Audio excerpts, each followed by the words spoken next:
Non, moi pas j'en suspend loup et Seigneur moi. Pas j'en suspend loup et Seigneur. Pas j'en suspend loup et Seigneur. Toute la vie finie. Même les maps et les pavions. Même les maps et les pavions. Même les maps presque mes pavions. Toute la vie ouais. Ensuite, il y a Osée 10 qui est très important pour nous. Osée 10 dit qui concerne un peu l'histoire d'Haïti, qui dit que ça que j'appellerai Ephraïm, Judas labourera, Jacob heurtera. Ça c'est un langage qui est un petit peu presque ésotérique. Là, elle dit j'appellerai Ephraïm. Ephraïm c'est qui? Ephraïm c'est Joseph. C'était la tribu de Joseph. Quand Joseph parle pendant deux, Ephraïm et Manassé. Donc c'est à dire que ça que j'appellerai Ephraïm. Donc quand Dieu dit que l'a attelé Ephraïm, c'est que il considère Ephraïm comme un cheval. C'est lui-même qui a monté sur Ephraïm, qui a mené Ephraïm. Donc, on est capable de prévoir si bon Dieu considère comme un cheval, et puis bon Dieu a marché avant ou a fait de belles choses. Et pas oublier que dans l'Ancien Testament, le cheval, c'est un symbole de la guerre. Ça veut dire, ça sont bon bagage qui dit pour Ephraïm là, à savoir que dans la fin des temps, Ephraïm pral. Si vous voulez, l'Éternel qui a marché avec elle, il va faire des conquêtes extraordinaires avec l'Éternel qui est bon côté. Lui-même, j'en ai David qui a marché Bakmoun, mais c'est le même mouvement tout. Donc, j'appellerai Ephraïm et on connaît que non seulement l'orgue succès militaire, il est toujours accompagné de succès matériel, de succès économique. Donc, ça, on peut comprendre que Ephraïm vraiment pral mener dans ce sens-là. Donc, ça, sont bons bagages qui dit pour Ephraïm là. Ensuite, il dit Judas labourera. Bon, vous voyez, il y a une différence là. Avant de dire l'Éternel attellera Ephraïm, mais elle dit Judas labourera. Où est l'Éternel dans Judas labourera? L'Éternel n'est pas là. Donc Judas pourra labourer sans l'Éternel. Ça c'est grave. Ou labourer sans l'Éternel. Ça veut dire? Ça veut dire pour qu'on tout. Ou pour qu'on tout. Donc labourer sans l'Éternel signifie sera réduit en esclave. C'est ça le veut dire là. Judas labourera, Jacob heurtera. Heurtera, c'est même l'air a fait toutes sortes de transformations, transformer les choses, des produits agricoles, toutes l'autre bagaille, c'est ça les heurter. Mais le fait qu'elle dit Jacob heurtera et que bon Dieu pas là, non Jacob parce que Jacob son terme global que dit. Jacob représente ni Ephraïm ni Judas. C'est Jacob, c'est Ephraïm plus Judas égale Jacob. Donc le mot Jacob son terme global que dit. Donc là elle dit que ça que Jacob heurtera et comparé à Dieu là-dedans. Ça signifie quoi? Ça veut dire? Ça veut dire que tout ça que Judas a fait, Dieu pas la donne. Donc Judas c'est lui qui réellement maudit, réellement a un problème, c'est Judas. Alors que Ephraïm lui-même, il y a quelques activités que l'a fait, bon Dieu avec elle, mais il y a quelques autres activités que l'a fait, bon Dieu pas avec elle.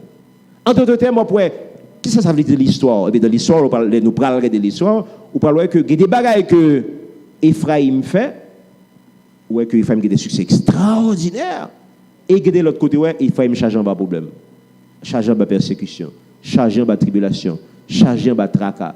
Donc, en d'autres termes, Ephraïm, il a alterné le bon et le moins bon. Jacob lui-même maintenant, et Judas même non, pas jamais bon même, il est toujours dernier dans le drag là. Donc c'est ça, on a commencé à comprendre le problème Jacob. Et Joël, dit on va quitter cette sens, Joël 4 verset 6, il dit que ça que elles ont vendu les enfants de Juda et de Jérusalem aux Grecs afin de les éloigner de leur territoire. Ah, ça très important, hein? Ouais, ça parle là dit. Elles ont vendu les enfants de Juda et les enfants de Jérusalem aux Grecs. Ça veut dire aux Grecs. Pas oublier que les Grecs, la civilisation grecque, ils parlent de naissance à l'Empire romain, et les Romains, ils parlent de naissance à l'Europe. L'Europe, les pays d'Amérique du Nord.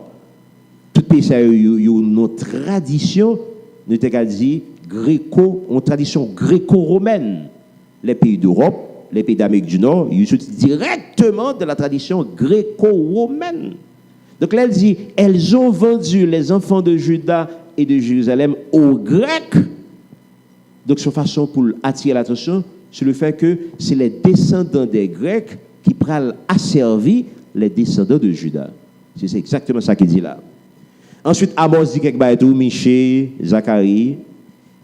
Zacharie, et il y a une portion de Zacharie qui est intéressant, c'est Zacharie 8, verset 23, qui a une réponse à l'intercession de Moïse pour Judas. Eh bien, Moïse, dans la prière prophétique, là, dans Deutéronome 33, Moïse était prié, non seulement Moïse, ouais, Judas, 2500 ans plus tard, qui est dans la faiblesse, qui est dans l'humiliation, qui a toutes sortes de problèmes. Et puis Moïse priait pour Judas. Ah ouais, Moïse, c'est un grand homme, hein. Il priait pour Judas. Eh bien, réponse là, c'est, nous venons dans Zacharie 8, verset 23, côté que l'Éternel promet que il parle justement, il parle fortifier Judas. C'est pour cette raison ça, que une série de problèmes que nous-mêmes nous avons, problème ça, c'est pas des hommes ordinaires qui parlent résoudre. C'est pas un parti politique qui parle résoudre. C'est pas des hommes d'État. Ça va veut dire pour faire cadeau pour vague son série de bagailles, ou peut-être colmater quelques brèches, ou peut-être faire quelques petits bagailles en attendant, mais vrai bagaille là, vrai changement, c'est là où on va le jeûner. Donc, qui ça que Moïse t'a prophétisé en gros? Moïse prophétisait les gémissements futurs de Judas, la séparation forcée de Judas des restes de Jacob et faiblesse d'une manière générale. Et Gombagaï, à ce stade des débats, non seulement que changement qui fait, non seulement que des avertissements qui fait, qui ça qui parle passé, Judas, les enfants de Judas, qu'on y a, nous venons au point que nous regarder dans l'histoire pour nous voir qui ça qui passé. Il faut qu'on nous regarde. Or, les nous regarder l'histoire, qui ça que nous jouons? Nous jouons que dernier côté que Israël vive en tant que pays, en tant que nation, c'était immédiatement après Jésus-Christ. En 70 après Jésus-Christ, vous avez le général romain Titus qui pourra assiéger Jérusalem le jour de la fête de la Pâque. Juste à dire plus que 1,5 million de monde, près de 2 millions de monde qui étaient à Jérusalem, les ça. Or, il se trouve que Titus, là, il fait assiéger, il rentre dedans, monde mourir, plus que 1 million de juifs qui mourent. Plus que 1 million qui mourent. Ils ont crasé le temple. Ils ont pris les objets précieux, les objets sacrés du temple, et à la veille, à Rome. Et puis, il réduit. Il y a un texte qui dit que le réduit plus de 90 000 personnes en esclaves. Il y a un texte qui dit que le réduit plus de 25 000 personnes. Mais 25 000 personnes, c'est comme ça le fait. Ils ont marré les mains liées derrière le dos et les mené en Égypte. Ça que l'Éternel dit qu'il fait. Ils ont pris direction sud. Il dit qu'il aller vers le sud et puis ils ont pris direction sud. Là où ils vont en Égypte, il y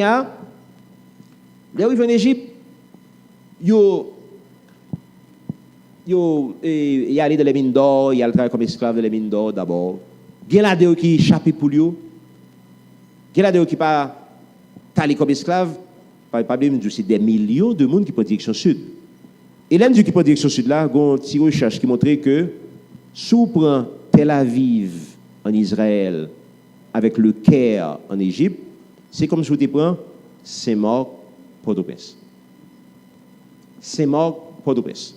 Autant il facile pour ce Saint-Marc Port-au-Prince, c'est autant il facile pour ce Tel Aviv en Israël pour aller au Caire en Égypte. Donc, de cette façon, il faut comprendre que les Juifs qui ont des problèmes, c'est tout naturellement qu'ils ont glissé des descendent. C'est tout naturellement qu'ils ont glissé des descendent en Égypte. Mais malheureusement, l'époque qu'on a parlé là, époque romaine, non, ils ne sont pas capables de rester en Égypte pour ça parce que c'est l'Empire romain. Et puisque c'est l'Empire romain, donc ils ne sont pas capables. Ils ne sont pas capables demeurer en Égypte, côté que les Romains parlent joignant encore, les Romains parlent réduit en esclavage. Donc, ils ne sont pas capables de rester en Égypte. Donc, qui ça qu'ils ont fait? Donc, ils ont quitté l'Égypte. De l'Égypte étant, ils prennent direction sud. Évidemment, il y a plusieurs parcours de l'Égypte étant. Parce qu'il y a un parcours qui voulait qu'il allait d'abord en Europe, jusqu'en Espagne. De là, étant par le détroit de Gibraltar, il descend vers le sud. Il traverse le détroit de Gibraltar. Ensuite, il allait vers le sud. Il descend, il traverse le Sahara, dans la portion Sahara. Mais il y a d'autres versions, d'autres auteurs, d'autres historiens qui montrent tout que la majorité des Juifs, les arrivés en Égypte, ils descendent le Nil là, et puis ils traversent le Sahara, Et puis, pendant qu'ils traversent le Sahara, ils joignent plusieurs vestiges archéologiques dans le Sahara qui montraient que Juifs, effectivement, étaient passés par là. Il y a ce qu'on appelle le royaume du Troua, il y a plusieurs côtés dans le Sahara, qui ont des inscriptions juives, des tombes juives, qui montrent que des tribus, des communautés juives qui vivent dans le Sahara. Ensuite, de là, étant du Sahara, ils descendent jusque, il était dit en Afrique centrale. Il arrive en Afrique centrale, il est allé dans la région du Congo, justement, à l'époque, c'était le royaume du Luango. Et il est arrivé dans le Congo, qu'on y a, là de Kishtala. Nous avons dit que ça, au niveau de l'Afrique centrale, depuis dans la zone ça, il y a une décantation qui est faite. Parce qu'en Israël, il y a deux types de juifs en Israël. Il est important pour nous noter ça. Il y a deux types de juifs en Israël, relativement à Jésus-Christ. Il y a d'abord des juifs qui les amis de Jésus, les chrétiens, qui ont accepté le message de l'évangile. D'accord? Donc, ça, son premier groupe. Mounsayo, c'est les chrétiens, justement. Que l'apôtre Paul, justement, avec l'autre Apollo, tu travailles pour eux, tu évangélisé, etc. Donc, ça, son premier groupe. Mais tu as un deuxième groupe de juifs en Israël, tout. Et pour que Titus parle craser le pays, tu as un deuxième groupe. Le deuxième groupe, là, c'est ça qui n'est pas d'accord avec Jésus-Christ. Que les juifs, les sacrificateurs, les sadducéens, les zélotes, et les scribes, les pharisiens, tout le monde ne sait pas d'accord avec Jésus-Christ. Même. D'ailleurs, c'est eux-mêmes qui crucifient. C'est eux-mêmes qui te disent, crucifiez-le, donnez-nous Barabbas. C'est eux-mêmes qui te disent ça. Donc, il y a deux types de juifs en Israël à l'époque. Juifs qui étaient d'accord avec Jésus-Christ et juifs qui n'étaient pas d'accord avec Jésus-Christ. On parle que ça va jouer un rôle déterminant dans l'histoire d'Haïti. Deux types de juifs, ils vont jouer un rôle déterminant dans l'histoire d'Haïti. Nous parlons de ça plus devant. Et là, nous vivons en Afrique centrale, qu'on y avait une décrétation qui fait. Juifs qui plus ou moins favorables à Jésus-Christ, ils habitent du même côté, qui se ressemblent, s'assemblent. Donc, ils habitent du même côté, ils habitent au Congo. Or, au Congo, les arrivés au Congo, ils bâtissent caille, ils marient, ils font petite, etc. Et puis, ils font politique, tout, ils font pouvoir. Ils établissent le royaume du Luango, ils viennent avec drapeau payo. Et dans le drapeau payo, on va qui bizarre, mais drapeau royaume du Luango. Qui soit dans le drapeau ça, ouais, on met droite. C'est pas une main gauche, non, c'est une main droite, bien précisé. C'est une main droite qui tient 7 étoiles là-dedans. Qui côté qu'a parlé de on main droite avec 7 étoiles? Qui côté? Dans l'Apocalypse, voilà. Qui information que ça va nous là? Information que ça va nous, c'est que dans le royaume du Luango, il y a des gens qui te recevoir l'instruction de l'Apocalypse, l'instruction de l'apôtre Jean, qui te recevoir l'instruction ça. Est-ce que là, hein? Donc c'est ça que ça dit nous. Donc au royaume du Luango, mais après dire à celui qui tient les 7 étoiles de la main droite. Les 7 étoiles de la main droite. Ça c'est beaucoup, ça c'est énorme. Pour que un pays d'Afrique centrale, pour le gros drapeau, qui gagne bagage ça la donne. Et puis ça c'est le Congo. Et bon, tout est entendu, on va même besoin de loin pour me dire que sur le pays d'Haïti, sur les Haïtiens, qui ethnie qui plus joué, merci beaucoup, qui ethnie qui plus joué dans l'histoire d'Haïti, qui est-ce qui plus joué? Il y a des gens, autrefois, moi personnellement, je me toujours pensé que c'était les Dahomey, bien les gens qui se disent au Bénin, au Dahomey, ça me dit toujours pensé. Mais l'enfin, regardez les évidences, l'enfin regarde les textes, l'enfin regarde les statistiques. Où est que le pays d'Haïti, les gens qui jouent plus de la formation du pays d'Haïti, c'est les Congolais. Donc, Haïtiens, il y a plus Congo là-dedans que l'autre bailleur. Vous avez vu dans la musique, il va jouer, nous jouer, moun. Mais c'est une réalité historique. D'ailleurs, les linguistes vous disent que la langue d'un pays est déterminée par la majorité de monde qui vivent dans un pays. En d'autres termes, la langue créole, c'est une langue bantou. C'est une langue bantou. Bantou, justement, dans la zone d'Afrique centrale, et c'est là que je n'en pile bantou. Donc, la langue créole, c'est une langue bantou, avant tout. Donc, c'est une façon qui corrobore ça que statistique dit, à savoir que les Congolais ils jouent un gros rôle dans l'histoire d'Haïti. Ensuite, Évidemment, du Congo étant, négrier, pral vini, il va le puiser dans vivier ça, et puis va le chipper, va le voir dans les Amériques, va le voir au Saint-Domingue, va le voir un peu partout en Louisiane, à Saint-Domingue, à Cuba, Jamaïque, dans les grandes Antilles, au Brésil également, et il y a quelques autres côtés en Amérique du Sud, qui a recevoir quelques cargaisons d'esclaves saoudis. Et dans le Nouveau Testament, qui ça, le Nouveau Testament dit, dans le Nouveau Testament également, les Jésus-Christ va venir, il va dire disciples comme ça, aller vers les brebis perdues de la maison d'Israël. En d'autres termes, Jésus était conscient que la maison d'Israël, il était conscient que il était des brebis perdues depuis l'époque de Jésus-Christ. Qu'on comprendre, parce que la première vague de déportation, il était faite dans le nord, en Assyrie, en 721. Et deuxième grande vague là, était faite à Babylone en 587. Et troisième grande vague là, était faite sous Titus en 70 après Jésus-Christ. Donc, on va comprendre ça qui dit là dans Matthieu 10, verset 6, dans Luc 4, verset 17, dans Actes des Apôtres, dans Romains, dans Apocalypse. On va comprendre tout ça. Donc, dans le Nouveau Testament, il était conscient que des Juifs dans la diaspora, des Juifs qui étaient quittés Israël, qui étaient capables de vivre ailleurs. Maintenant, pour comprendre ce qui a passé, peuple ça, c'est pour nous examiner le parcours là, vers le nord, vers l'est, vers l'ouest et vers le sud. D'abord vers le nord, parce que pas oublier que nous quittons la Palestine, nous prenons direction nord. Les nous parcours vers le nord sont parcours obligés. Ça veut dire des gens qui ont fait on sait immigration parce que là pas trop bon pour lui et puis il décider pour émigrer vers un pays. Non, ben là pas comme ça. Donc, parcours vers le nord, là, c'est un parcours qui est en fait, qui montre qui côté que tu es passé, qui côté que je fais aller. Vers le nord, qui côté, et puis, Goba qui est très important là, que nous noter. Parcours là pour déterminer quel type de monde vous parlez.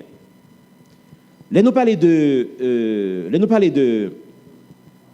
des Juifs qui migraient vers le nord, nous surtout fait allusion à deux premières grandes vagues de déportation. La première vague là, nous étions jeunes en Assyrie. Parce que pas oublier que après David, le pays d'Israël était fendu en deux, le royaume du nord, le royaume du sud. Pas vrai? Maintenant, le royaume du nord là, on parle des Assyriens qui parlent envahir le royaume du nord, qui parlent mener en Assyrie. Donc, c'est groupe ça qui peut aller vers le nord. Et pas oublier que, géographiquement parlant, culturellement parlant, le nord est habité par les enfants de Japheth. Les Blancs, en général, les Blancs habitaient au nord. Donc, les tribus du royaume du nord, ils ont émigré vers le nord, vers les pays blancs. Et leur vient immigrer vers les pays blancs, qu'on a vu un brassage qui va le faire avec les pays blancs. Donc, eux-mêmes, qui étaient noirs à l'origine, ils vont venir noirs encore quand ils parlent vin blanc. Et leur vient immigrer vers le nord qu'on y a, ils parlent du nord étant, il y a pris le nord net jusqu'en Russie. C'est ça fait que jusqu'en Russie, je dis, il y a une communauté juive qui est terrible, qui est grosse communauté ça en Russie. Et c'est même communauté ça qui parle de naissance au Kazakh, aux Ashkénazes, et puis ils parlent migrer vers l'ouest, c'est-à-dire du nord-ouest. Donc c'est eux-mêmes qui parlent en Europe. Et ils parlent jouer un gros rôle dans la formation de l'Europe. L'Allemagne, les pays scandinaves, la France, l'Angleterre, ils parlent jouer un gros rôle dans ça. Donc, il est important pour noter que Juifs qui émigrent vers le nord, ils viennent blancs. Et puis, pour noter tout, c'est que les Assyriens, première grande vague de déportation qui était faite en Babylonie et en Assyrie, les autres après en Assyrie, l'Éternel dit c'est là pour nous aller. Pour ça que l'Éternel dit c'est là pour y aller, c'est parce que Assyriens, Babyloniens, puis bien servi avec eux, ils n'ont pas martyrisé, ils n'ont pas réduit en esclavage, ils permettent de vivre. Par exemple, bon exemple. À Babylone, par exemple, on pourrait que on monte comme Daniel pour le premier ministre à Babylone, le prophète Daniel. Combien de monde en Amérique qui est premier ministre? Il a fallu attendre M. Obama. Non, il n'y a pas d'accord avec moi. Il y a des Noirs qui étaient présidents des États-Unis avant Obama. Bon, ça, c'est surtout l'histoire. Parce qu'il n'y a pas de monde qui connaît ça. Et en d'autres termes, M. Obama, il n'est pas le premier président noir des États-Unis. Donc, ça, c'est l'autre sujet. On a parlé de ça. Mais quand même, ça paraît. Parce que les Juifs du Nord, eux-mêmes, ils mènent une vie normale. Depuis sous Babylone, depuis sous et les enfants des Hébreux, n'a pas parlé de Shadrach, Meshach, Abednego, qui étaient à la cour du roi. Vous savez que Haman, Mardoché, Haman, il était à la cour du roi Assuérus, et Mardoché, et Esther pour la reine. Est-ce que là, hein? Donc, si Daniel pour le premier ministre à Babylone, si Esther pour la reine à la cour du roi Assuérus, je fasse que juste ça, plus ou moins, mais non, vie normale. Il n'y a pas de qui a un problème. Est-ce que là, hein? Alors que, ça fait direction studio, si on parle pour un Afrique, on parle pour dans les bateaux négriers. Il va le pimper de les Amériques, il va le pimper en esclavage. Différence brutale entre deux groupes ça. Différence vraiment brutale. D'ailleurs, ça a un petit tout petit de image ça, de l'autre Israël.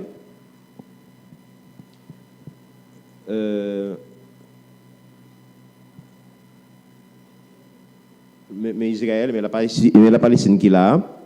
Donc là, elle est un petit peu vers le nord, ça c'est l'Empire assyrien. Image à plus bas l'Empire assyrien. Mais elle va vraiment l'autre côté. Il y a l'autre image, image extrêmement intéressant que je vais attirer attention sur lui. Voilà justement le royaume du Nord en 721 avant Jésus-Christ. Si tu as posé la question ça, à quoi ressemblait un juif en 721 avant Jésus-Christ? Eh bien, regardez, ce qui est intéressant là pour noter, c'est que, regardez les cheveux. Ce sont des cheveux granulés.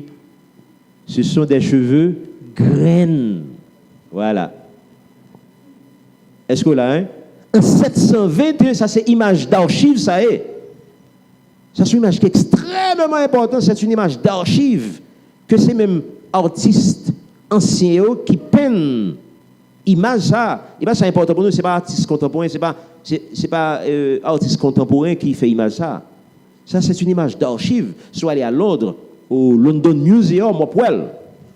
C'est une image d'archive liée. Donc image d'archive la montre que les anciens juifs, ouais, ils ont une tête graine. C'est façon pour me dire que les fils de Sem, c'était des noirs. Oui, c'était des noirs. Ils ont une tête graine. Nous-mêmes, maintenant, nous avons crasé comme nous pour nous retirer graine par nous, pour nous faire sembler avec Palotio, pour nous gagner des nattes, de belles nattes, etc. Bon. Ça, son petit bac un petit peu créé problème parce que les Jésus qui parlent retourner. Et puis, les Jésus qui parlent retourner, on peut regarder, ouais, Jésus qui n'a pas de tête graine, il dit, oh, Jésus qui va tirer. Jésus qui va tirer parce que l'idée de mettre un petit permanent, un petit bac quelconque, il ne va pas venir avec un ça. Donc, ça est important pour nous noter donc que le vrai juif, il a une tête graine. Ensuite, nous finissons par de la poussée vers le nord, il y a la poussée vers l'est également. La poussée vers l'est, c'est important. La poussée vers l'est, c'est pas le montrer nous, côté que juif, et premier traite des Israélites, c'est Arabie qui fait. Et Arabie prend juif, il réduit en esclavage, et aller avec d'abord au Proche-Orient, en Arabie, au Yémen, côté des Noirs, des Juifs noirs. Ensuite, il y a la veille aux Indes. Parce que les hindous, ce sont des gens qui combinent, il y a des traits entre le noir et le blanc, il y a des cheveux blancs, mais ce sont de foules noires que les hindous. Et il arrive jusqu'en Chine. Après des Chines, même si des fois il y a des traits blancs, après il y a des traits négroïdes. Des Chinois avec des traits négroïdes. Donc ils m'ont témoigné justement, mais l'image, ça me pense que c'est très important. Il montre la Palestine, il est là. Il est là, et puis il est à l'est. Mais là, au point d'abord au Proche-Orient, au niveau de la Turquie. Ensuite là, il a avancé jusqu'aux Indes. Mais l'Inde qui est là, puis mais la Chine qui est là. Il y a les vers l'est direct. En haut, c'est poussé vers le nord. Il y a jusqu'en Russie, en haut. Ensuite, il y a les vers l'ouest, vers l'Europe de l'ouest. Mais là, on n'a pas de la poussée vers l'est. Donc ça, on peut comprendre que il y a des Juifs qui d'abord au Yémen, qui d'abord en Arabie Saoudite, mais l'Arabie Saoudite qui est en bas, la corne de l'Arabie. Et ensuite, il y a l'Inde. Ensuite, il y a la Chine qui est là. Et bon, on peut comprendre justement il y a des phénomènes culturels qu'on a dans le pays ça aujourd'hui, mais qu'on peut comprendre à partir de bagages ça. Et ça, bon, dans les schémas, c'est important dans la mesure où le montre comment que dans l'époque ça, dans 500 et 1000, et comment Mounio fait quitter zone de l'Afrique, comment il fait quitter zone africaine, et puis le phénomène peut arriver jusqu'aux Indes. Et bien, qui ça que vous fait? Eh bien, il y a aussi vent. Dans la navigation, utiliser le vent qui pousse un peu dans toute zone ça. Maintenant, nous la poussée vers le nord, nous la poussée vers l'ouest, nous la poussée vers l'est, maintenant la poussée vers l'ouest. Poussée vers l'ouest, là, qui ça que le gars la donne? Eh bien, il montre nous que les il fin arrivé en Égypte, eh bien, il allait justement pour une direction ouest. Donc, il arrivé d'abord vers l'Afrique centrale, et de l'Afrique centrale étant, il va arriver jusqu'au niveau de la côte, jusqu'au niveau de la côte. C'est ça que la côte des esclaves. Côté qui gagne Côte d'Ivoire, Dahomey, Bénin, etc. Toute zone ça. Ça c'est nord et ouest. Ça c'est comment? Il a quitté Israël, mais il a quitté Israël là. Il est allé d'abord vers le nord, mais la Syrie qui est là, de la Syrie étant, il prend direction ouest, vers le nord-ouest, c'est là qu'il joue un gros rôle de la formation de l'Europe, tout gros pays d'Europe. Mais l'Angleterre qui est là, l'Allemagne, la France, et puis l'Espagne qui est en bas.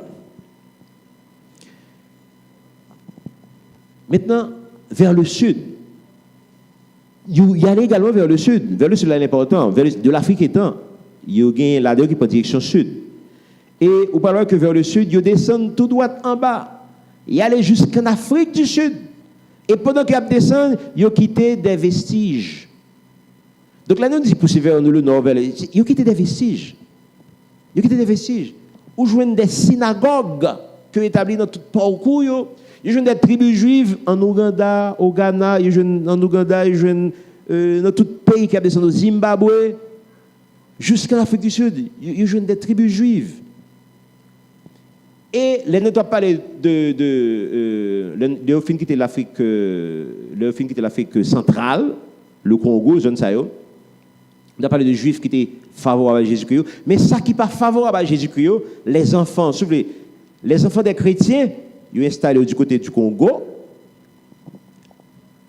côté qui a des drapeaux avec les 7 étoiles dans la main droite. Mais maintenant, les enfants des pharisiens, les enfants des autres juifs, il est même y allé plus installé du côté du Niger, du Nigeria. Et je dis au Nigeria, il y que il y a 26 synagogues au Nigeria aujourd'hui. Et attention, ce sont des synagogues pré-talmudiques. Je dis soit en Israël, on peut y avoir des synagogues talmudiques qui pratiquent le Talmud. Je dis en Israël. Mais il n'a pas parlé de synagogue pré-talmudique. Ça c'est énorme. Donc, on peut comprendre tout que moun sa yo, l'on parle au niveau de la côte des esclaves, on parle au niveau du Dahomey, quand il cherche qui montre que les Dahoméens, justement, bon, il y a plusieurs vagues qui la naissance au Dahomey, il y a une vague qui passe justement par l'Afrique centrale, mais on parle de l'autre vague tout qui passe par le nord, qui est passé par le détroit de Gibraltar, qui descend tout droit vers le sud, et finalement qui va le former le Dahomey.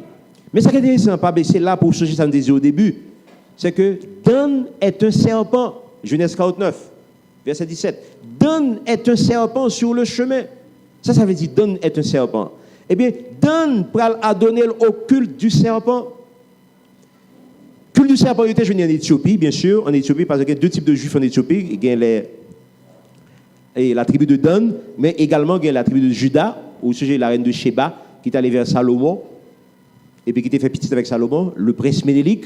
Donc, on lignée en Éthiopie qui c'est de la tribu de Juda, on l'autre lignée en Éthiopie qui c'est de la tribu de Dan. Maintenant, en Éthiopie, les Danites, ils ont un culte du serpent, ils ont un faux dieu que le dieu Dangbe. Donc, là, c'est Dangbe qui l'a, qu'on y a, Dangbe là, qui est à l'origine de Dambala. qui est à l'origine de Dan. Là. Donc maintenant, la tribu de Dan, elle va arriver au Dahomey, et pas oublier que le Dahomey au début s'appelait Dan-Romé. Dahomey pas très Dahomey, en seul mot, mais c'était deux mots qui étaient formés le Dahomey. C'est Dan-Homé. Et puis deux mots viennent combiner pour le faire en seul, et deux mots par le bail Dahomey. De ce fait, vous pouvez comprendre que le Dahomey est formé par monde qui sont de la tribu de Dan. Dan est un serpent. Vous pouvez comprendre qu'on y a comment le vaudou, connexion qui y a entre le vaudou, et il y a pile livre qui est pris sur ça, qui montre connexion qui y a entre le judaïsme et le vaudou. Il y a pile livre qui est écrit sur ça. Et vous pouvez comprendre tout que au niveau du Dahomey, c'est les Juifs qui ne sont pas favorables à Jésus-Christ qu'on joigne au niveau du Dahomey, au niveau du Bénin. Juste ça, ce n'est pas des Juifs, ce n'est pas moun pas Jésus, et pas oublier que négrier, pral, puiser justement en Afrique centrale, au Congo, pour pimper en Amérique. Et ensuite, tu pourras le puiser au niveau du Bénin, au niveau du Dahomey, au niveau du Sénégal, et va le puiser dans toute zone pour pimper en Amérique. Voilà toutes les conséquences que ça va le gagner. Et voilà, justement, le commerce transatlantique des esclaves, ouais, il sorti en Israël, je dis là, de là étant, il est allé vers le sud, il traverse l'Afrique centrale, zone ça là, ensuite, de là étant, il va aller vers les Amériques. Et il y a une autre portion tout qui allait directement vers le sud, ça qui fait vol direct vers le studio, c'est au même qui va arriver jusqu'en Afrique du Sud, en passant par le Zimbabwe, en passant par l'Ouganda, tout l'autre pays, il y a privé jusqu'en bas, jusqu'en Afrique du Sud.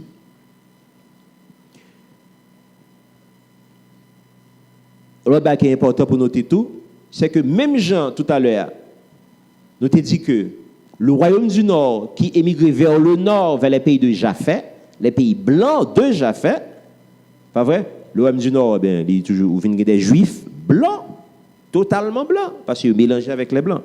Pour comprendre ça, c'est un petit exemple simple. Si je prends une tasse de lait, une tasse de café, mélangés ensemble, qui ça la bon? Un café au lait. Maintenant, si je prends le même café au lait, ça, je mélange avec une autre tasse de lait encore, qui ça la bon? Un autre café au lait qui pique clair. Si je prends le même café au lait qui pique clair, mélanger avec une autre tasse de lait en clair, donc là, on va aller de plus en plus vers. Là, on a un point où on ne peut pas distinguer encore. On ne peut pas distinguer avec vraie lettre là. Donc c'est ça qui vient d'Europe. Mais vers le sud, là où vient d'Égypte, on voit où il m'a ça montre les Juifs qui étaient en Égypte, qui étaient réduits en esclavage. Voici à quoi ils ressemblaient. Voilà. Il y a des gens qui pensent que les Juifs c'était des blancs, bien voilà, ils sont pas des blancs là. Ça c'est des Juifs qui en esclavage en Égypte. Ça c'est Égyptiens qui fait image ça qui kembe qui permettent que nous jouions image ça. Donc il y a une importance capitale pour nous autres. Parce que ce n'est pas des artistes contemporains qui ont imaginé, qui ont pensé de Juifs, qui ont pensé d'Égyptiens blancs. Donc ça c'est pas des artistes contemporains, mais ça c'est même Égyptiens qui étaient peints fresques ça dans les monuments égyptiens.